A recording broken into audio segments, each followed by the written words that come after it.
A political writer, Michael Barone, today has a column getting some attention. It suggests, quote, that the president cannot abide views that he doesn't share. And for one example, Barone points to the 2 times this week where the president seemed to suggest that opponents of his gun control measures have some very ugly motives.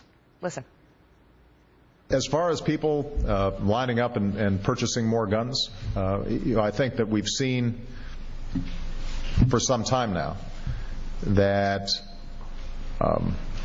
those who oppose any common sense gun control or gun safety measures have a pretty effective way of ginning up fear on the part of gun owners that somehow the federal government's about to take all your guns away. There will be pundits and politicians and special interest lobbyists publicly warning of a tyrannical, all-out assault on liberty. Not because that's true, but because they want to gin up fear or higher ratings or revenue for themselves. Simon Rosenberg is president and founder of NDN, a think tank and advocacy organization, also former campaign advisor to President Clinton. And Mark Thiessen is a fellow at the American Enterprise Institute and a former speechwriter for President George W. Bush. So there you have it. I mean, he's been accused before we got into the gun debate, of having an unfortunate tendency to impugn the motives of his opportunities, of his opponents. And I mean, it's pretty clear that that is what happened there, as he is saying those who oppose his measures do so because they want to gin up fear or make money or generate TV ratings. Why can't it be, Mark, that they just don't see eye to eye with him? Well, that's exactly what it is. I mean, we have a difference of opinion, and people come to their positions with honesty and with conviction. And Obama can't simply see that. And look, that's not the only time he's done that this week. On the debt limit, when he had his press conference on the debt limit, let me read you what he said. He said, "What's motivating and propelling the House Republicans is more than simply deficit reduction. They are suspicious about government's commitment to make sure that seniors have decent health care and about whether government should make sure that kids in poverty are getting enough to eat." I mean, that's an outrageous statement to begin with. And on top of that, you know, that's not exactly a great way to forge bipartisan consensus.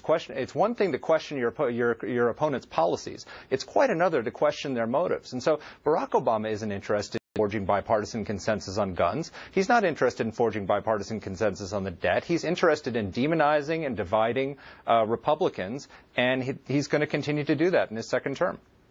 Why is he doing that, Simon?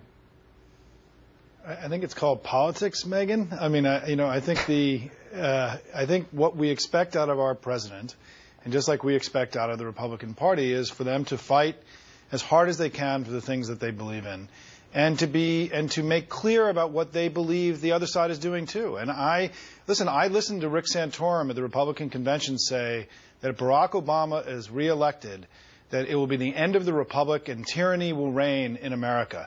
So the idea that he invoked the notion of tyranny was, you know, the number 2 guy, the guy who almost won the Republican nomination, used those lines himself at the Republican convention. This is not pie in the sky stuff. This is common talk on the right about his presidency, Barack Obama, and some of the issues. So what I'm surprised by, can I just say, and I respect Mark a lot, is that there's just so much whining going on here coming from the right about Barack Obama now fighting hard for the things that he believes in. You guys thought he was a wimp. You guys didn't think that he was going to fight for the stuff that he cared about. And now that he's fighting, you're whining about it, and that's a sign of a losing political party. Go ahead, Mark. Yeah. I'm not whining about anything. What I'm pointing to is the fact that, unlike his immediate predecessors, Barack Obama is not at all interested in bipartisan compromise. I mean, compare him to his 2 immediate predecessors, George Bush and Bill Clinton. George Bush, the first thing he did when he came into office was reach across the aisle to Ted Kennedy to pass the No Child Left Behind Act. Your old boss, Bill Clinton, one of the first things he did was reach out to Republicans and work with them to pass the North American Free Trade Agreement over the objection of the majority of Democrats. Where are Barack Obama's bipartisan achievements like that? Where is the policy, the legislation he passed, working with Republicans against Democrats. There's not a single issue which he's staked a claim against his own party for the good of the country. His model is stimulus and Obamacare, where he maximizes his position and rams it through as best he can. And look, it's worked for him. He got both of those bills through, and he won re-election, and I see no sign whatsoever that he's going to become the post-partisan president in the second term that he promised to be in his first and never was. The question is, though, Simon, whether, and even putting aside the fact that he's fighting for what he wants, and that's what a president is supposed to do, it's the language and the impugning of the motives. You know, when he was running for office back in 2008, he said, I am not going to be the guy who demonizes my opponents. Now, when you stand up there on an issue as controversial as gun control, in which you got all these top Democrats coming out and saying, you don't have my vote on this, Mr. President. You cannot get this bill passed in the Senate. When you come out and say, the people who tell you my ideas are bad are people who are worried about their revenue or their ratings, or they're just trying to gin up fear, it makes people who really hold beliefs that don't have anything to do with those motives say, he doesn't know me, he doesn't speak to me, and he's not persuading me to listen to him with an open mind.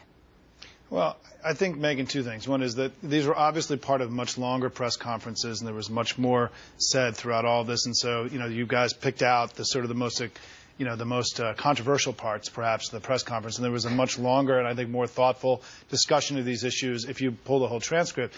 But the second thing I just want to address directly is this idea that he hasn't worked across party lines. I mean, this is one of the biggest falsehoods that is being promulgated by the Republicans right now. If you look at the health care bill, right, the individual mandate, that was an idea created by the Heritage Foundation and pushed by Mitt Romney that he then absorbed, right? On immigration, we listened to the Republicans in 2010. We spent significantly more money, $600 million more on border enforcement. It's had tremendous results, right? We cut a deal with the Republicans in 2011, cutting $1 trillion out of domestic spending. And so this idea that there hasn't been work across the party line is just wrong. It's just that this is going to be a very contentious, the two parties are fighting right now. It's going to be very contentious, and I don't think that that's going to dissipate in the next couple of years. I think it's going to be a tough and rough go of it here over the next 2 years. I think you're right about that. Go ahead, Mark.